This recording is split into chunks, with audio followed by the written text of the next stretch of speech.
من عاصمة العطور. اهلا بيكم في حكاية عطر، معاكم عمر نبيل. زي ما احنا شايفين مكان جميل جدا اوبن اير، وبصراحة عجباني جدا الاجواء، فحبينا ان احنا النهاردة يعني زي ما بيقولوا كده نعمل كده افتتاح جميل النهاردة ونسلط الضوء على المكان الحلو ده اللي هو كابيتال برفيوم ستور. مكان في منتهى الجمال، اجواء مفتوحة. ان شاء الله النهارده هنجرب بعض البراندات اللي بيتميز بيها المكان ده. المكان ده في المازا بارك في مصر الجديده، هناخد كمان اراء الناس النهارده في العطور اللي موجوده، البراندات اللي موجوده سواء براندات عالميه، براندات مصريه، براندات اماراتيه. فان شاء الله تكون جوله جميله جدا جدا جدا. خليكم معانا، اربطوا الاحزمه، هنفرجكم على كل حاجه النهارده وهناخد اراء الناس.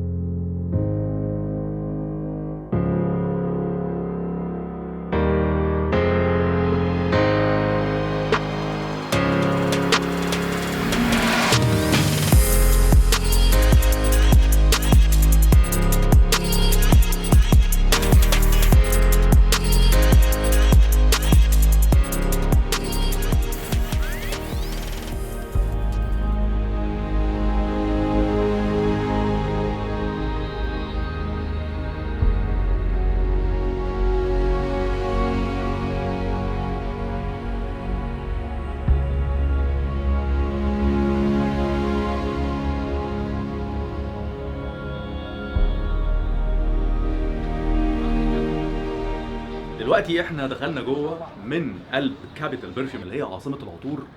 خلونا نتفرج بقى العاصمة دي بتقدم لنا ايه، لان بصراحة يعني انا عايز اقول لكم اولا من المكان بره القعدة مريحة جدا. انا اخدت جولة طبعا خارجية كده عشان انا بحب دايما زي ما انتم عارفين اركز على التفاصيل. الوصول للمكان اولا سهل جدا يا جماعة، يعني اللوكيشن بصراحة اختياره كان في منتهى الذكاء. طبعا بشكر الاستاذ مراد على يعني الفكر، الابداع، الاتموسفير نفسه بتاع العطور ده لازم يكون التفاصيل بتاعته كلها متوفر فيها كل حاجه علشان نحس باريحيه، نحس ان احنا مبسوطين، نبقى رايحين المكان ده حاسين ان احنا رايحين البيت التاني زي ما بيقولوا. انا دايما بيعجبني جدا الناس اللي هي مش بتعتمد بس على شغل الاونلاين، لا، اختيار مكان ده بيكون مهم جدا لاسباب كتيره. يعني يمكن تهم قوي الناس اللي هي بتحب العطور، مكان انا عايز اجي مثلا اجرب، فزي ما احنا شايفين دلوقتي كل البراندات موجوده بالتسترز بتاعتها. البراندات كمان اختيارها عجبني ان هو في نوع من انواع الذكاء. كبدايه انا شايف ان هي بدايه ناجحه جدا موفقه. ايه البراندات اللي موجوده؟ البراندات اللي موجوده لو هناخد كده يعني المخرج بتاعنا بقى يجيب الشوط كده من هنا، في براندات اماراتي معروفه جدا. عندنا في براند طبعا لطافه، وده من البراندات الجميله جدا. و في عطور انا كمان بحبها على المستوى الشخصي، يعني اسد من الحاجات اللي هي معروف ان هي بتحاكي سوفاج الكسير، ومن العطور الجميله جدا اللي انت كمان ممكن لو الكوست بتاعتك مش قادر ان انت تجيب السوفاج الكسير، لان هي طبعا ارقامها كبيره شويه، ففي هنا سهوله ان انت كمان بتيجي بتجرب قبل ما بتاخد الحاجه.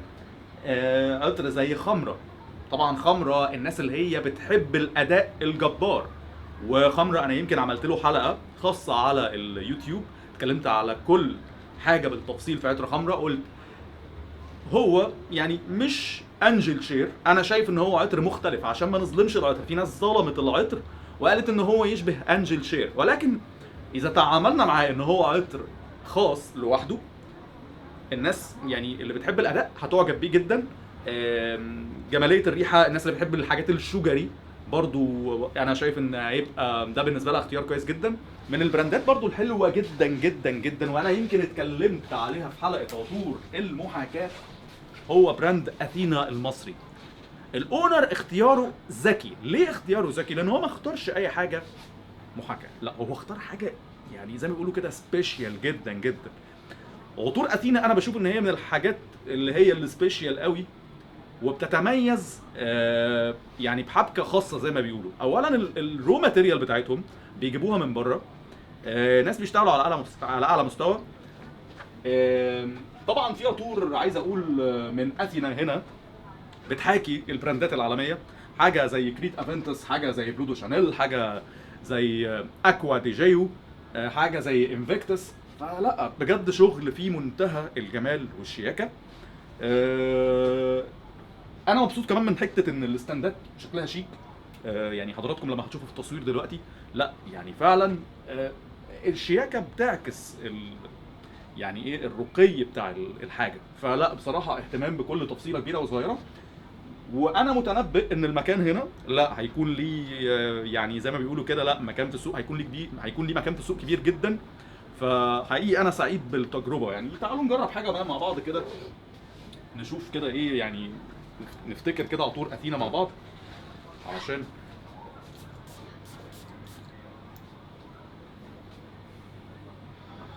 حاجه في منتهى الروعه بصراحه يا جماعه. يعني انا بصراحه عطور اثينا، انا اتكلمت قبل كده يا جماعه على عطور من اثينا، اتكلمت على عطر اسمه جرين فانيلا، ده اللي هو بيحاكي ريشانيه يعني. وانا قبل كده بدات حتى حلقه عطور المحاكاه بتاعتي لما ذكرت براند اثينا ما ذكرتوش في البدايه بدون سبب، لا انا ذكرته في البدايه لان هو كان يستحق ان انا ابدا بيه المشهد. اختيار البراند هنا ده ذكي جدا جدا جدا، ومن البراندات الجميله جدا اللي انا اتفاجئت بيها براند مصري. عايز اقول كده هو ايه، يعتبر جوهره مخفيه. يعني برضه دي حته صايعه من الاونر ان هو يبقى دارس السوق كويس جدا لدرجه ان هو يجيب حاجه. وانا طبعا يعني بحكم ان انا يعني بحب العطور وبحب ان انا اجرب كل شويه حاجات جديده وبختار كده، فبلاقي حاجات ان في حاجات مش متسلط عليها الضوء بشكل كافي. اتفاجئت ان في براند مصري جميل جدا اسمه جريس. البراند ده هو بيتميز بحاجه حلوه جدا انا ما شفتهاش عند حد، هو مركز في حته معينه. ودايما انا بقول الناس اللي هي بتبقى متخصصه في حته كده خاصه بتنجح جدا. طيب اللي بيعجبني في البراند ده ان هو بيحب قوي النوتات اللي هي زي بيقولوا عليها ايه، الالدهايد، اللي هي النوتات اللي بتدي ريحه الصابون، الشاور جل، الروائح النظيفه. فمن الحاجات الجميله جدا عنده، بصوا انا عاجبني قوي الباكج يا جماعه. يعني في عطر اسمه دوف. دوف اللي هو الصابونه اللي احنا كلنا يعني عارفينها يعني واستخدمناها. ده بيدي ريحه الصابونه حرفيا. يعني عارفين كده في ناس تقول لك انا عايز بارفان تبقى ريحتي كده وانا خارج كده ايه. وانا حتى الكومنت ده جالي كتير، يقول لي يا عمر انا عايز حاجه فيها ريحه النظافه، فيها ريحه الصابون، فيها ريحه الشاور جل. فالراجل عمل تركايه صايع، قال لك انا هعمل عطر يحاكي ريحه صابونه دوف. تعالوا نجرب مع بعض علشان نعيش التجربه. وش كده ايه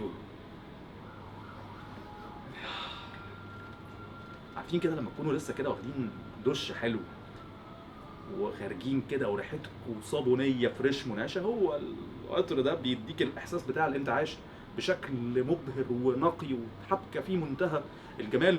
فانا بصراحه يعني بشجع البراند ده وبقوه لان هو متخصص كده في حته معينه. وبالاضافه كمان للروائح الصابونيه دي، يعني هو مثلا عامل دوف وهتلاقيه يعني عامل كمان انواع من الصابون مختلفه، ودي حته شاطره منه. عامل برضو حاجات بتحاكي البراندات العالميه.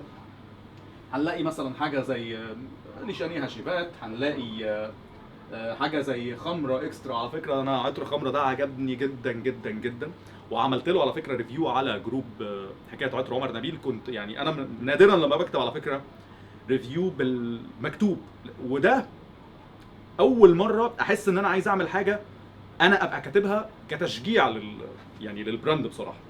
ليه بقى عجبني في العطر ده ان هو عالج حته انا مش بحبها في عطر خمره الاوريجينال. في ناس بتحب الروائح السكريه الشديده جدا، انا بقفل منها ونفسي بتجزع في بعض الناس كده. فالراجل راح معالج الحته دي بان هو ضاف زي نوته قللت من الحده السكريه بتاعه عطر خمره، فعجبني اكتر من الاوريجينال. ودي حاجه بصراحه انا احترمتها جدا. تعالوا نجرب مع بعض نشوف كده الريحه اللي بتطلع من براند جريس اللي هي خمره.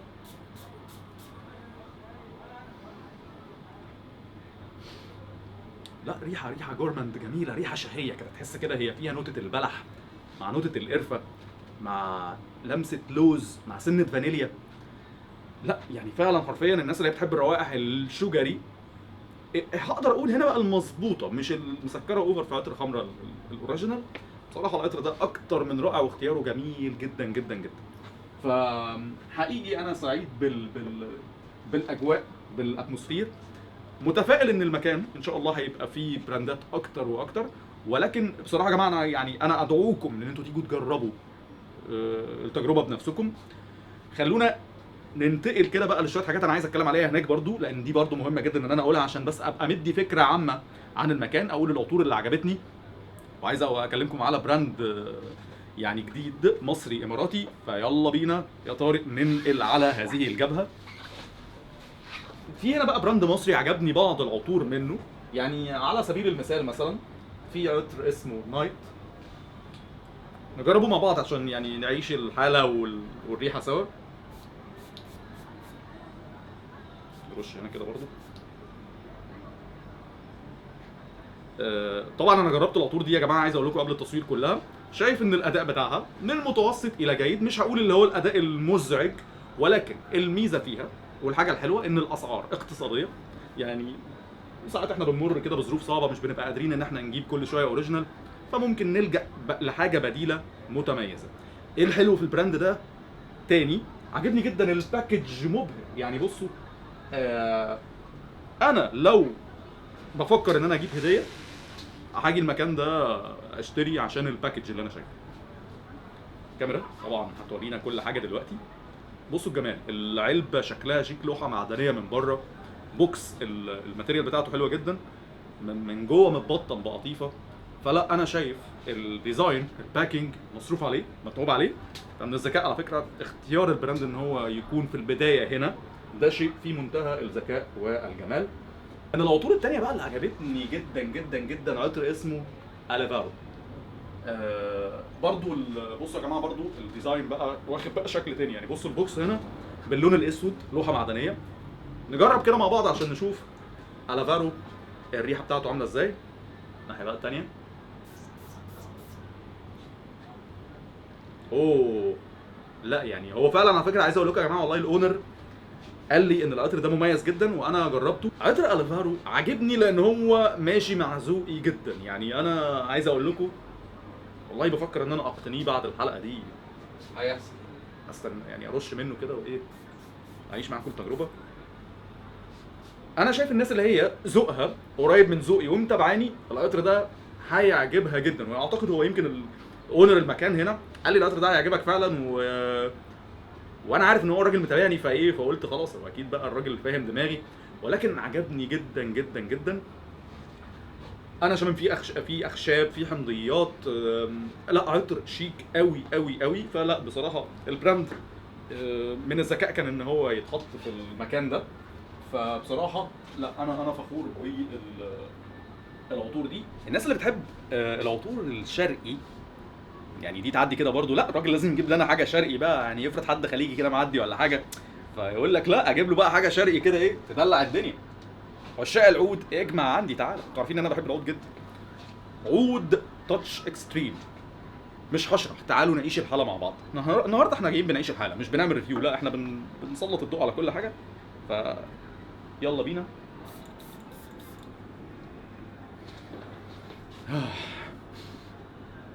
شايف توظيف للعود بشكل ناعم. نرش كده برضو تاني عشان ايه الحته دي فاضيه، عشان نشرح بس ايه. انتوا عارفين ان انا ما بحبش ان انا اسيبكم كده. عود ناعم، في سنه سبايسز خفيفه بس هي مش ظاهره قوي. في تاتش حمضي خفيف قوي، ولكن توظيف العود اكتر من رائع بصراحه. لا حاجه في منتهى الجمال. الكاب الغطا عاجبني، تحس ان كاب ملكي. براند انا بحيي طبعا الاونر ان هو يعني بجد جابه، لان هي حاجه في منتهى الجمال. نرجعه هنا مكانه. طبعا بقى ايه يعني في برضو رويال كراون. تعالوا نشوف كده الرويال كراون ده بيدينا ايه.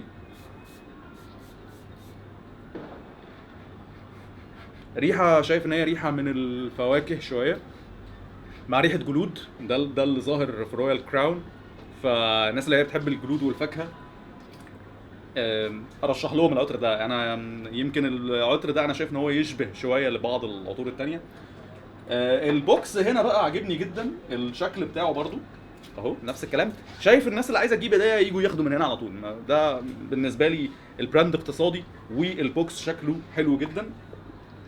اما بقى المفاجاه الاخيره، عندنا في براند انا اتكلمت عليه في حلقه عطور الصيف 2024. المكان هنا يعني قال لك ايه، لا انا استغل الفرصه دي، وطالما عطر 2024 عطر اسمه سمر من براند اسمه فايبس فريجرنسز. ده براند مصري اماراتي، آه، من توقيع العطار محمد مندوه. هو طبعا برفيومر مصري قاعد في الامارات، عمل دراسات كتير وبدا ان هو ياخد اتجاه صناعه العطور.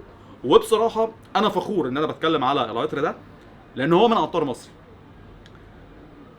انا مش بتكلم دايما في حلقه عطور الصيف المجمعه على اي عطور، لا لازم التوليفه تكون يعني يعني يتم اختيارها بعنايه شديده، علشان انا دايما الحلقه دي بتتعمل كل سنه مره، انتوا عارفين كده. طيب سمر من فايبس فريجرنس، الديزاين بتاع العلبه عجبني جدا. دايما احب البوكس لما يعكس اجواء العطر والحاله، في فكر، في كرياتيفيتي. زي ما انتم شايفين اهو، ادي المنظر بتاع البوكس. بصوا يعني هتلاقي مثلا هنا نوتة الاناناس، هيجي في بالك على طول ان العطر ده اكيد فيه ريحه اناناس، وهنجرب مع بعض يعني كمان شويه. حاطط مثلا سنه برجموت هنا بشكل خفيف. هو مديك اجواء الفايبس، فايبس ان هو عايز يعني ايه، عايشك الحاله. هو يعني حتى ال الاسم تحتيه هنا كابتشر ذا فايبس، يعني انت هتعيش الاجواء حرفيا. فبصراحه البوكس عجبني جدا لان هو بيعيش الاجواء. طيب سمر، يعني نرجع كده بالزمن شويه ونفتكر انا شرحته ازاي ووصفت الريحه دي بانهي شكل. يلا بينا نرش عطر سمر. طبعا انا يعني انا عارف الريحه واقدر اشرحها، بس انا بحب ان انا ايه، اعيش معاكم الحاله بالتفصيل. طيب عشاق الاناناس، اجمع عندي رائحه من الاناناس بتوليف جديد وصايع لاول مره. انا ما شفتش التوليفه دي قبل كده، يعني هو مش افنتوس ولا هو هاشيفات، ولكن اناناس بشكل عارفين كده ايه، عارفين عصير الاناناس اللي هو اللي هو بيبقى ايه، اللي انت بتحس كده ان انت يعني في كوبايه عصير اناناس كده قدامك وانت شامم الجوز بتاعها. ده هي النوتة، او هي نوتة الاناناس، هي اللاعب الرئيسي في العطر ده، ولكن مش جايه لوحدها، معاها بقى نوتة الويسكي. يعني انا اول مره اشوف الاناناس مع الويسكي، وانا من عشاق الروائح البوذيه جدا. زي ما انا يعني زي ما انتم عارفين انا دايما بحب الروائح اللي هي ايه، اللي فيها كحوليات، ويسكي، رم، اللي هي المشاريب اللي ايه الكحوليه، لان هي انا بحس ان هي بتدي شياكه. عاجبني جدا الديزاين بتاع العلب البوتل، لان برضو معمول بشكل جديد عليه النوتس كلها. العطر ده لما بيبدا ان هو يهدى وياخد وقته والريحه النهائيه تطلع، بنلاقي بقى ايه، في نوتات بقى جايه في البيز نوت حكايه، منها نوتة العنبر، منها نوتة الفانيليا، ولكن في الاخر خالص الاناناس والويسكي بيفضلوا مكملين لحد الاخر مع العنبر والفانيليا، وفي فاكهه اسمها الليتشي. و انا يمكن كمان عامل حلقه بالتفصيل عن عطر سمر، هسيب لكم اللينك بتاعها، فده 2024. في برضو المكان في حاجه لطيفه جدا، في بادي سبلاش. الناس طبعا اللي هي يعني هو ايه، بيلعب على كل حاجه، مش سايب اي حاجه الا لما يعني يقفل اللعبه كده زي ما بيقولوا. البادي سبلاش موجود برضو هنا بشكل لطيف قوي. الناس اللي عايزه تيجي تجرب يا اهلا وسهلا. ان شاء الله اتمنى نجاح المكان. النهارده انا يعني يمكن بنعمل السوفت اوبننج بتاعه، والمكان يعني ما بقالوش كتير قوي، ولكن انا شايف ان في ناس رايحه وجايه، والله موقفين الناس اصلا ان هي تخش، واقفه بره عايزه تخش. بس ايه، احنا برضو هنطلع بره، هناخد اراء الناس في المكان، وهناخد اراء الناس في بعض العطور. الفكره نفسها، الاتموسفير، القعده بره، ان انت كمان مش هتيجي تقف كده. يعني عارفين في بعض الاماكن لما تحسوا ان انتوا مش واخدين راحتكم، يعني ايه اللي هو، وانا هفضل واقف كده اجرب وتلاقي حد كده واقف قدامك؟ لا، انت بتيجي هنا ممكن تاخد قهوتك، تاخد مشروبك، تعيش حياتك، تجرب اللي انت عايزه. اقتنعت اشتري، ما اقتنعتش السلام عليكم وعليكم السلام. فدي كده جوله تصويريه من داخل المكان. هننتقل بقى ناخد اراء الناس بره والجمهور، عن يعني عايزين نعرف ارائهم في العطور. اكيد الناس جربت، اللي جرب من اثينا، اللي جرب سامر من فايبس، اللي جرب البراندات المصريه زي جريس. فلا في تنوع، فيلا بينا ناخد اراء الجمهور ونتعرف على اراء.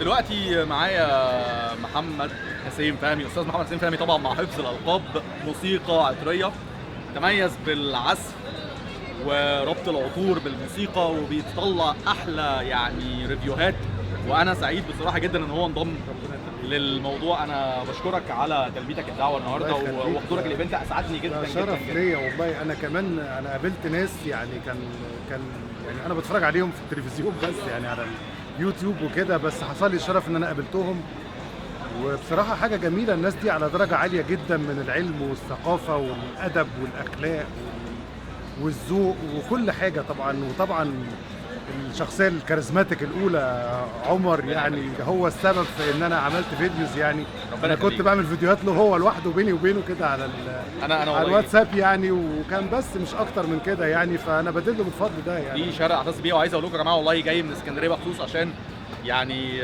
ينورنا ويشرفنا في الايفنت الجميل ده. حابب ان انا اخد رايك في المكان، ايه رايك في المكان؟ المكان جميل جدا. انا عموما بحب الاماكن الاوت دور عموما. البرزنتيشن بتاع العطور جميل جدا جدا. البراندات اللي موجوده كمان جميله طبعا. انا مش بالنسبه لي مش حاجه جديده اول مره، اللي يمكن اول مره اجربه بالنسبه لي انا كان السيزيون بتاع دار امورني الحقيقه، وعجبني فيه حاجات، واكيد طبعا همتلك منها كالعاده يعني. حلو جدا. طبعا ذا كولون هاوس، وطبعا دار اثينا ودار نيلافار. طبعا دار نيلافار دونيل دي عايز اقول انها بقت من العطور النيش الاوائل اللي انا بستخدمها الحقيقه، رغم ان انا يمكن الناس عارفه انا عندي عطور كتير نيش عالميه يعني، لكن دار نيلافار دونيل يعني منافس شرس يعني. وانا بطبيعتي بنحاز جدا للبراندات المصريه، للمنتجات المصريه. انا شايف ان احنا مش اقل من اي حد، والناس دي فعلا شغلها مبتكر ومحترم وجميل جدا الحقيقه يعني. انا بصراحه عجبت بكل العطور اللي شميتها هنا والايفنت طبعا والناس والكلام ده كله يعني. انا مش ندمان، ولو المشوار ده بكره هاجي، السفر ده بكره وهاجي بعده وهاجي بعده، لو الايفنت ده شغال 20 يوم ورا بعض هركب عربيتي وهاجي برده عشان ابقى في وسط الناس الجميله دي الحقيقه، اللي انا اتشرفت جدا بوجودهم. احنا والله اتشرفنا بيك. عجبتك الاجواء؟ عجبك الاستاف؟ الاستاف جميل جدا. الناس السيلر كويسه قوي قوي الحقيقه. البرزنتيشن بتاع العطور كويسه. اجمل حاجه ان مفيش اي بريشر عليك، العطور قدامك والبليترز موجوده. انت بتخش تقرا اسم العطر وبترش منه، بتجربه، بتستخدمه، بتشوف الدنيا عامله ايه.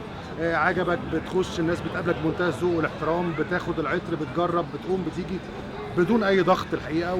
وانا بحب جدا الطريقه دي، لان اللي بيضغط بيبقى عايز يسوق منتج الكواليتي فيه مش عاليه، فبيستخدم اسلوب الضغط ده. لكن كل ما علينا بدرجه الكواليتي بتاعت الحاجه، فانا بسيب الكاستمر يقرر هو اللي هو عايزه، ودي حاجه جميله جدا عجبتني الحقيقه. والله انا سعيد النهارده برؤيتك وتشريفك وعجبني جدا الكلام اللي انت قلته. زي ما انت عارف ان انا دايما بحب ان انا اسلط الضوء على كل ما هو متميز. الحمد لله. ويعني مش اي حاجه ان انا اجي اصور كده ولا لا طبعا، لا لا, لا لا لا، ولكن اي حاجه انا دايما يا جماعه بقول ان اي حاجه تستحق ان هي يتسلط عليها الضوء، خصوصا في عالم العطور، مش هتردد فورا.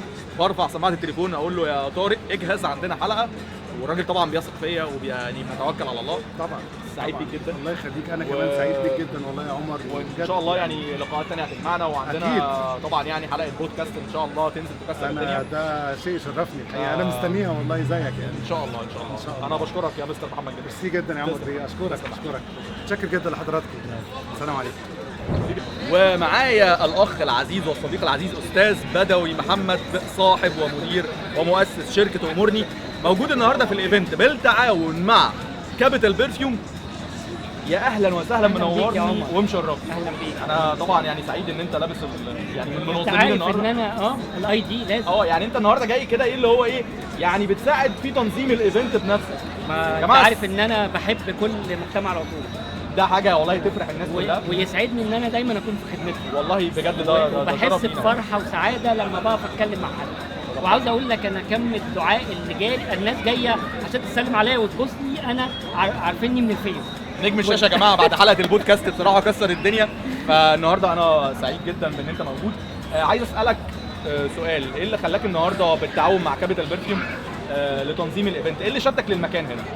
الحقيقه لان اللي شدني للمكان الاستاذ مراد صاحب الستور، لانه عنده شغف بالعطور زينا، وهو انسان راقي جدا ده حقيقه، ده حقيقة. وطيب ومتواضع.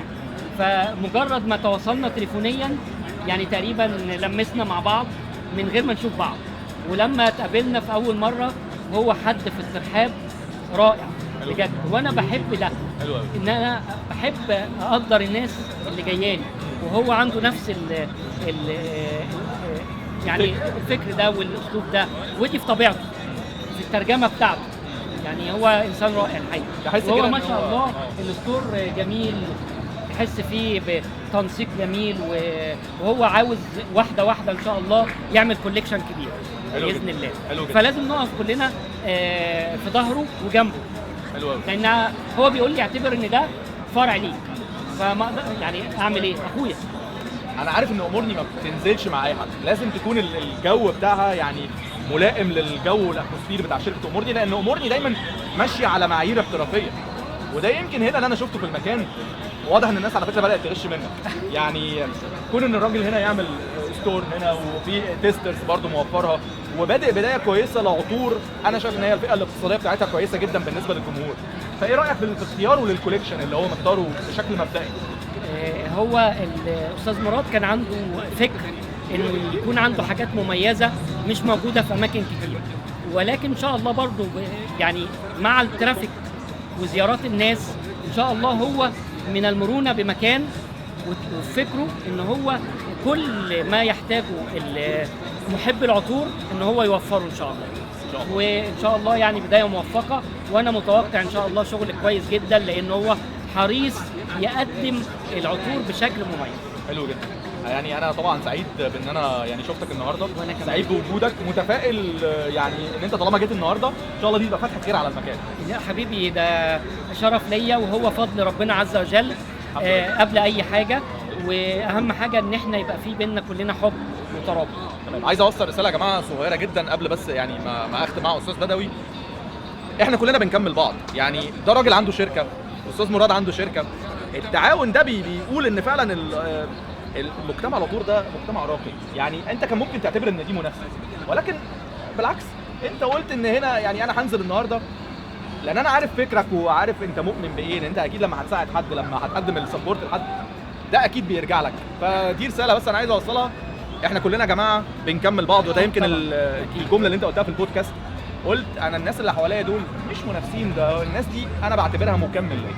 كلنا بنكمل بعض، كلنا بنساعد بعض، لان كلنا اما هنكمل بعض زي ما قلت قبل كده هنجبر المستورد اللي بيجيب الخامات اللي احنا بنحتاجها للتصنيع، والمستورد اللي بيجيب اصناف معينه يجيب اللي احنا عايزينه، لان احنا كلنا هنخلي الصناعه دي يتخدم عليها بشكل احسن ان شاء الله بالتوفيق. وانا يا عمر انت دايما تقول ان بدوي وامورني عاملين لي سبورت، انا عاوز اقول لكم يا جماعه ان عمر يعني كم من المرات اللي عرفني بناس جميله، فانا اللي بشكره. ربنا يكرمك.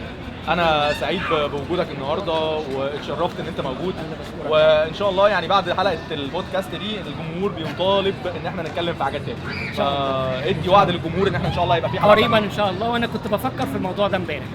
يا سلام، ده خلاص كده ده كده ان شاء الله. فانت كنت بتفكر في الموضوع ده امبارح؟ انا فعلا يا عمر كنت بفكر في الموضوع ده امبارح، ان شاء الله نظبط مع بعض ونعمل حلقه تانية ان شاء الله. بقى مواضيع بقى ايه اسخن واسخن وحاجات بقى حراقه بلس 18 هو ده الكلام. تمام، تم الاعتماد يا جماعه. ان شاء الله انتظرونا في حلقه بودكاست مع استاذ بدوي قريبا جدا. بشكرك يا استاذ بدوي، نورت وشرفت عاصمه العطور. والمفاجاه بقى اللي معانا النهارده احمد سمير، فلسفه عطر. اهلا بيك في عاصمه العطور. انا سعيد ان انا شفتك النهارده، يعني بصراحه بص بفرح لما بشوفك يعني انا كمان بجد والله، يعني ما ينفعش ان انا اسيب الفرصه دي، لازم تطلع معايا في الكاميرا. حبيبي يا عمر. منورنا ومشرفنا النهارده. طبعا احنا النهارده في كاميرا البرفيوم بنحضر الافتتاح الجميل ده. عايز اعرف منك ايه رايك في المكان، ايه رايك في الاجواء، حدثني بقى عن الاتموسفير النهارده. اولا انا كمان مبسوط جدا ان انا معاك النهارده، لانه يعني انت لما بتبقى موجود في مكان بتدي له الروح والطعم زي بص انا مش هقعد امدحك بقى، انت عارف اللي في قلبي وصل لك يعني. يا ما قلت في البودكاست بقى. البودكاست طبعا ربنا يكرمك. يا رب يا حبيبي. انا سعيد طبعا جدا النهارده طلبت الدعوه بان انا اكون موجود في مكان بيقدم العطور اللي احنا جزء من البيج فان بتاعتها. في النهايه سواء احنا بنتكلم عن عطور او لا، بس في النهايه احنا بنحب العطور بشكل شخصي يعني. بعيدا عن هي ايه او بنعمل ايه او تنوعها او تعددها او اختلافها. كل مكان او بقعه ارض بيطلع فيها مقيم عطور، كوليكتور عطور، متجر للعطور، انا ببقى اصلا سعيد ومنتشي وعندي شعور طول الوقت بان انا مش بس ان العطور بتتوسع، ان انا نفسي عمال اتوسع، وان الحاجه اللي انا بحبها ابتدت تحظى على يعني اتساع عند الناس، وبقى عندنا الكالتشر بتاعه العطور والتعطر والحاجات اللي من النوع ده. النهارده انا مبسوط جدا، انا شفت الناس اللي شغالين في شغل كبير موجود، الايفنت محطوط تستر عشان الناس تجرب المكان اللي القائمين على المتجر اختاروه مكان في وجهة نظري يعني بيدي ويتيح فرصة لناس كتير جدا ان هي تيجي. احنا موجودين في مدينة نصر، ده مكان استراتيجي يعني، فاحنا لا بعاد قوي عن الناس ولا برضو قريبين، عادي هنبقى نقطة التقاء يعني. دخلت المتجر، اكتر حاجة لفتت انتباهي العرض في واحد يعني بيحب العطور، هو اللي عارض العطور جوه، ده شيء اسعدني جدا واسعدني للغايه الحقيقه. الامر الثاني برضو انه حفاوه الاستقبال، يعني النهارده انا جيت لقيت ناس كتير من حبايبنا موجودين وناس النهارده انا اول مره يتعرفوا عليا او يشوفوني في الحقيقه، وانا كمان اول مره كنت اتشرف بيهم، انبسطت وسعدت جدا. صاحب المتجر بقى يعني احنا بنتكلم على مستر مراد والناس اللي معاه، يعني هو بقى جاب لنفسه بقى وجع الدماغ، لان انا كل ما ابقى في مدينه نصر هعدي عليه ان شاء الله باذن الله. اتمنى له يا رب التوفيق، واتمنى له بدل ما يبقى فيه فرع يبقى فيه 2 و10 و15، ويبقى فيه في مصر يعني مساحه اكبر كمان للعطور وتتوسع ان شاء الله اكتر من كده. يعني فبمنتهى البساطه يعني النهارده اليوم صنع مسائي زي ما بيقولوا يعني، جو مبهج، جو مبهج جدا. اي حاجه فيها عطور يا عمر انت عارف، اي حاجه فيها عطور هي حاجه بتخليك في نفسيه احسن طبعا، وبتخليك مبسوط اكتر. والعطور اللي موجوده النهارده سواء براند ذا كلون هاوس او سيزيوم او براند اتينا، واللي الناس تعرفني تعرف ان انا بحب البراندات دي، وتعرف انا اتكلمت عنهم لا سيما حتى براند اتينا اكتر من مره والناس تعرف ده عني يعني. فيعني النهارده زي ما قلت لك اليوم يومي، يعني انا حاسس ان انا اللي بحتفل يعني بالافتتاح مش حد تاني. فارجو يا رب الكل القائمين على المتجر ان هم ان شاء الله يا رب من افضل افضل افضل ان شاء الله. واكيد يعني هنتجمع هنا تاني طالما احنا يعني كل ما هنكون زي ما انت قلت هنا قريبين من المكان. بص احنا احنا شوف احنا انا يعني ايه في الثقافه العامه احنا بنسمى متسكعين، فانا انا هعتبر نفسي متسكع واخد بالك. كل ما ابقى معدي مدينه نصر بقى اقوم مكلم مستر مراد اقول له بقى ايه النهارده اول مره اتعرف عليك، ويا رب ما يبقاش زعلان بقى لان انا قلت له بعد كده انا هاجي لك كتير يعني. فانا متسكع بين زي ما بيقولوا ازقه العطور يعني واخد بالك. فيعني انا مبسوط ان انا كنت النهارده موجود، وارجو ان شاء الله انه في ناس تيجي تتعرف وتتفرج وتشوف يعني تاخد فرصه، والفرصه دي فرصه مجانيه تماما انك تدخل تجرب وتنبسط وترش عطرك وتمشي. وعلى فكره يعني من الحاجات اللطيفه اللي انا شفت ان الناس هنا متعاونين غير المتاجر التانية اللي بيبقى دايما في حد يعني مراقب لخطوتك مش عشان يساعدك عشان هتشتري ولا هتمشي انجز. لا هنا الموضوع مختلف تماما، في استقبال لطيف، في ناس فاهمه هي بتعمل ايه. انا اول ما دخلت ابتسامات عريضه على وشوش الناس، فلا حاجه لطيفه، وانا متفائل جدا ان هي تبقى كويسه يعني. انا متفائل بحاجه زي دي جدا. حلو جدا جدا ان شاء الله. عايزين ندي وعد للجمهور ان شاء الله يعني الحمد لله بعد نجاح حلقه البودكاست الاولى عايزين أيوة. واحده ثانيه. انا عارف ان انتوا عايزين 2 و3 و4، فان شاء الله ادينا وعد ان احنا هنعمل حلقه ثانيه. والله هو يعني اولا عشان انا ممتن امتنان ضخم جدا اولا ليك ولفريق العمل ولمؤسسه امورني مستر بدوي، لكن كمان خليني اقول انه احنا بنعمل كل ده عشان البناء الحقيقي اللي هو الناس اللي بتحبنا وبتعجب بينا وبتسمعنا وبتشاركنا وبنشارككم محبه العطور. خليني اقول لك بمنتهى البساطه ان انا قريت الكومنتس اللي على الفيديو، والله بتنقل ما بين كلمه وكلمه وانا في مزاج من افضل ما يمكن.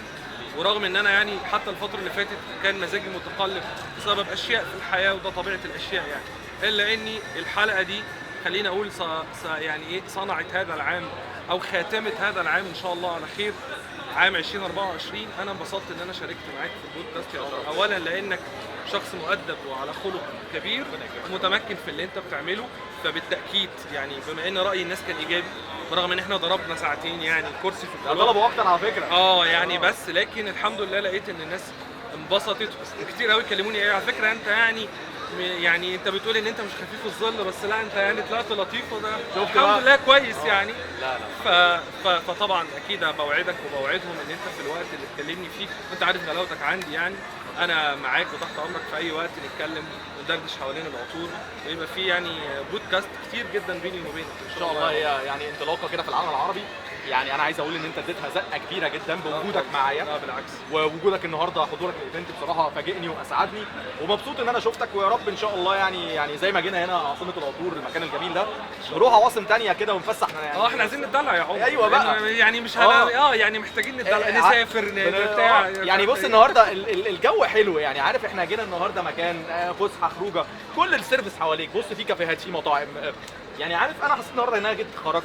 ده حقيقي. هو كمان لقيت حد كمان محب للشغف بتاعي في العطور، معايا احمد سمير النهارده، قعدنا اتكلمنا بجد انا فرحان. وانا كمان جدا. فانا بشكرك جدا جدا جدا، شكرا جدا، نورت وشرفت، وسعيد ان انت كمان اثنيت على المكان، لان هو زي ما يعني انت اثنيت عليه، انا برضو شايف ان هو ان شاء الله يكون ليه مستقبل وينجح. وانت عندك حق، المكان فيه خدمات كتير يعني، هو يعني ممشى كوميرشال سياحي. ده حقيقي. فكره ان يبقى فيه ناس كتير جدا تقدر تطلع على المكان، فاختيار المكان، طريقه العرض، استقبال الراجل لينا، الحقيقه حاجه اخجلتني انا نفسي، في حفاوه في الاستقبال، في محبه للموضوع.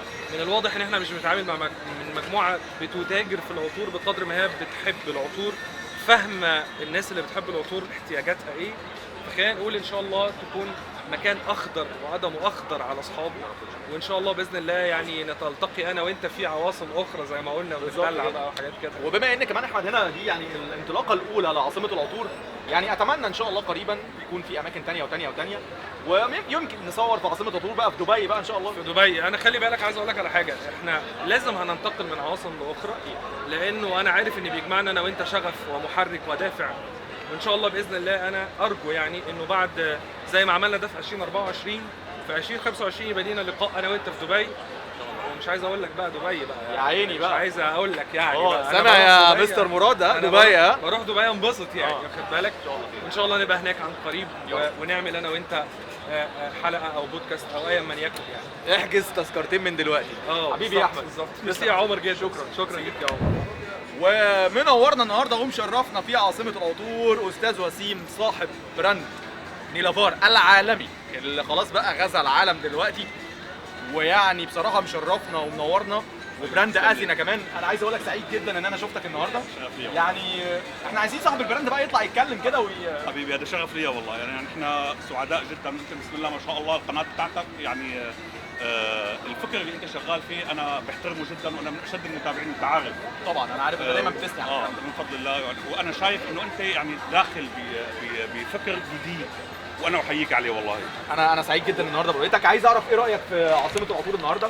اتفاجئت النهارده ان براند اثينا موجود، وده شرف كمان يعني شرف اي حد والله ان هو خلاص ان اي مكان بقى بيفتح دلوقتي بقى بيدور على البراند بتاعك، فدي حاجه تشرفنا كلنا كمصريين. شرف لينا اكيد. عارف ان انت طبعا البراند بتاعك ده مش اي مكان بتديهوله، لازم يكون في اكيد برضو ايه يعني، المكان ده يكون ليه معايير معينه، يكون مكان على اعلى مستوى، لان براند اثينا ده براند برضو انا بشوف ان هو براند عالمي يعني، دلوقتي الخلايجه بيستخدموه، الناس كلها بتجربه، فاكيد انت شفت هنا حاجه معينه عشان تخلي البراند بتاعك هنا موجود في المكان. احنا يعني طبعا في عده مقاييس وعده يعني معايير معينه لازم تكون موجوده متوفره يعني، وهذا بيساهم على فكره، هو مو نوع من يعني مو لانه اثينا بس، انت مجرد دائما لما بتحافظ على المعايير هذا بيعطيك يعني بيخليك تحسن بالجوده بتاعتك، وبيريح كمان العملاء طبعا. يعني العميل اليوم يعني لما بيجي على مكان بيهمه انه يكون موجود فيه العطر، لانه كل مكان له قاعده عملاء معينه،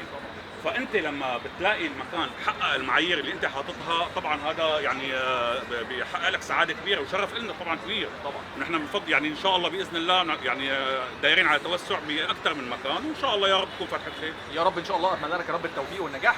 عندي طلب وشغف، والجمهور برضو طلب مني نفس الطلب، عايزينك في حلقه بودكاست قريبا جدا. شرف ليا والله، مع العلم قاعده قدامك فيها لها يعني مخيفه. لا والله والقعده قدام الكاميرا والاستاذ طارق هو قاعد ورا الكاميرا كمان، يعني مع العلم انه هو يعني انتم من الناس المحترمين والله، والاستاذ طارق من الناس اللي بتشوف وشه يعني هو مع العلم هو من الجنود المجهوله يعني، ده حقيقه. بس بتشوف وشه يعني مريح.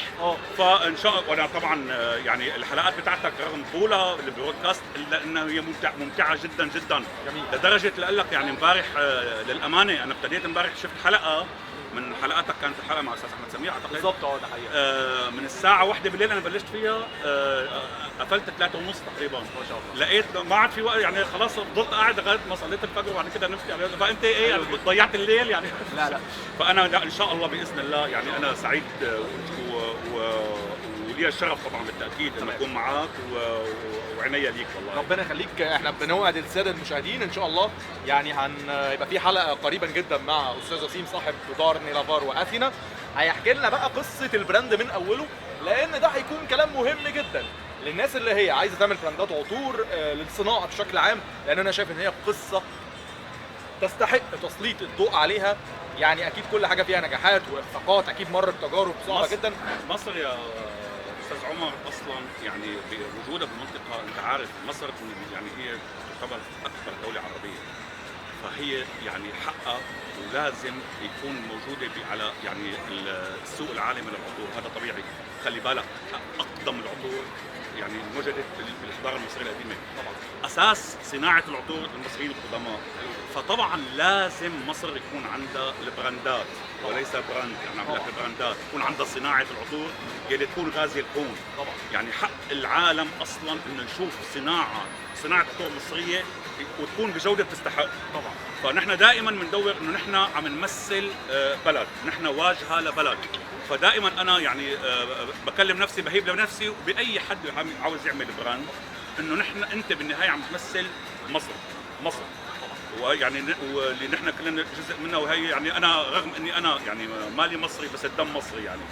عرفت كيف؟ قال لك انا شربت من نيلها فخلاص يعني بقينا مصريين يعني. جربت تغني لها ولا لا؟ لا بس بيني وبين نفسي طبعا. اكيد طبعا. حبيبي يا مستر وسيم، ان شاء الله بنوعدكم بحلقه مع مستر وسيم قريبا جدا هنحكي فيها تفاصيل واسرار كتيره قوي هتعرض لاول مره. بشكرك، نورت الدنيا النهارده ومبسوط ان انا شفتك. انا بشكرك يا مستر وسيم. بعد ما خلصنا الجوله الجميله دي في عاصمه العطور وخدنا اراء الناس واستمتعنا معاكم بكل تفصيله كبيره وصغيره، بشكركم جدا ونلقاكم في عواصم اخرى سواء بقى عطريه او عطريه. ان شاء الله نشوفكم في حلقات جايه كتير. السلام عليكم.